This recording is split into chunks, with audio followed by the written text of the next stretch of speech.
علم نشرح اسٹوڈیو کے ویورز کو السلام علیکم ورحمۃ اللہ۔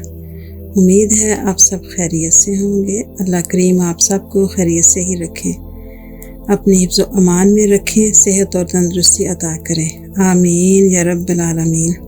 آج میں آپ سب کے لیے ایک بہت مجرب وظیفہ لے کے آئی ہوں۔ امید ہے آپ سب اس پہ عمل کریں گے اور فائدہ اٹھائیں گے، کیونکہ اللہ رب العزت نے قرآن پاک میں ہر لفظ کا ہمارے لیے کوئی نہ کوئی مطلب اور فائدہ رکھا ہے، تو اس لیے ہمیں چاہیے کہ قرآن پاک پڑھیں اور اس سے فائدہ اٹھائیں اور اپنے اللہ پاک کو راضی کریں۔ اللہ پاک کا راضی ہونا بے حد ضروری ہے۔ اللہ رب العزت راضی ہو کہ ہم لوگوں کے لیے آسانیوں کے راستے کھولیں اور سب کو اپنی رحمت کے سائے میں رکھیں۔ جی، ہمارا آج کا وظیفہ یہ ہے، سورہ مزمل ہم نے پڑھنی ہے۔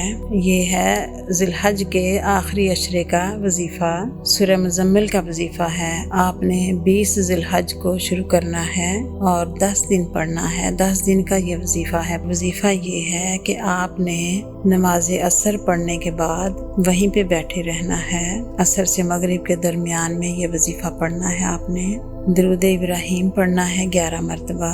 درود ابراہیم پڑھنے کے بعد آپ نے 11 مرتبہ سورہ مزمل کا ورد کرنا ہے۔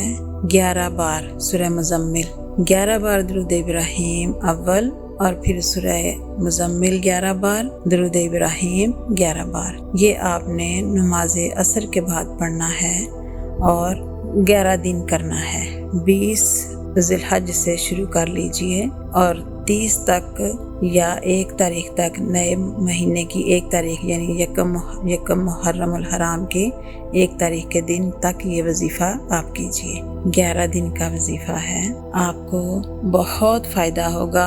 آپ کچھ بھی، جو بھی آپ کے دل میں مراد ہے، جو بھی خواہش ہے، وہ آپ اپنے دل میں سوچئے اور اس وظیفے کو کیجئے۔ انشاءاللہ تعالی اللہ رب العزت آپ کے گھر میں خیر و برکت کریں گے۔ آپ کی جو بھی خواہش ہوگی وہ پوری کریں گے انشاءاللہ تعالی۔ اللہ کریم نے فرمایا ہے کہ آپ میرا ذکر کریں، فاذکرونی واذکرکم، آپ مجھے یاد کریں، میں آپ کو یاد کروں گا۔ تو آپ لوگ ذکر کیجئے اللہ رب العزت کا اور اللہ پاک کو یاد کیجئے، ہر پل یاد کیجئے اور یہ پڑھیے۔ انشاءاللہ تعالی اللہ پاک آپ کی ہر مشکل کو آسانیوں میں بدل دیں گے اور جو بھی آپ کی خواہش ہوگی وہ پوری ہوگی انشاءاللہ تعالی۔ انشاءاللہ تعالی اپنا بہت خیال رکھیے۔